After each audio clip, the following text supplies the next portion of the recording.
There are a lot of characters in the world of One Piece that have been inspired by things or people in real life.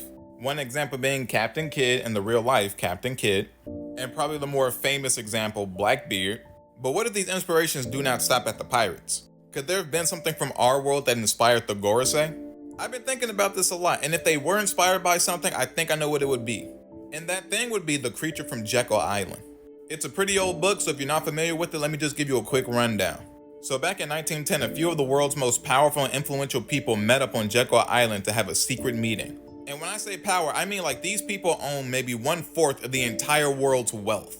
And the fact that they made sure nobody knew their names and that Congress and everybody didn't know about this makes it even more terrifying. And during this meeting, these guys ended up like plotting and creating what's now known as the Federal Reserve. The thing that can just print money from nothing so that they can own and do whatever they want in the entire world, which is why they own a lot of pretty much everything in the entire world. This picture is not like of the people, but it's just like something that was in their museum. But much like how these guys owned a lot of what was in the world already and they just ended up getting even more influence after they had this meeting, the Gorosei stay locked up in this secret room that nobody else is allowed in unless it's like the fleet admiral or something. And they plot and make plans on what it is they're going to do with the rest of the world, and they control it like a chessboard. In the same way we don't know exactly who was in this meeting on this day to make the Federal Reserve, majority of the people in the world of One Piece have never even seen these guys before. A vice admiral here or there may have seen them in person, but not many people get that privilege to do so. And even when they do, they regret it right after, like this dude. And if Oda did get his inspiration from the creature from Jekyll Island on this, now notice here, like the creature that they're talking about in this book is the Federal Reserve. And the book talks about the Federal Reserve like a creature because it is this thing that's been creating all these wars in this world because, it's been printing infinite money that we pay back in taxes.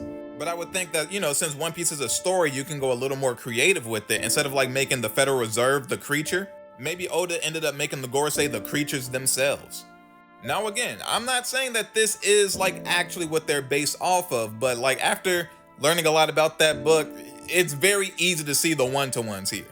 Because in the world of One Piece, the Gorosei do control majority of the world, and the only section of the world that they don't control are owned by the other emperors.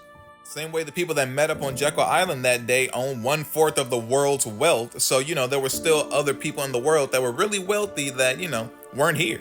In the same way that these guys were able to buy things with the Federal Reserve to own the automobile industries and food and all these other things that we end up using in our everyday lives, in the world of One Piece, the Gorosei are also over all the basic things that people use in their everyday lives. Saturn being a war god of science defense, so he controls a lot of the science and he probably brought all that into fruition. Marcus being a war god of environment, so probably creating a lot of the environments that we see in the world of One Piece. Mercury's the war god of legislation, so we know that this guy's over all the rules that are enslaving and creating all these social divides in the world of One Piece.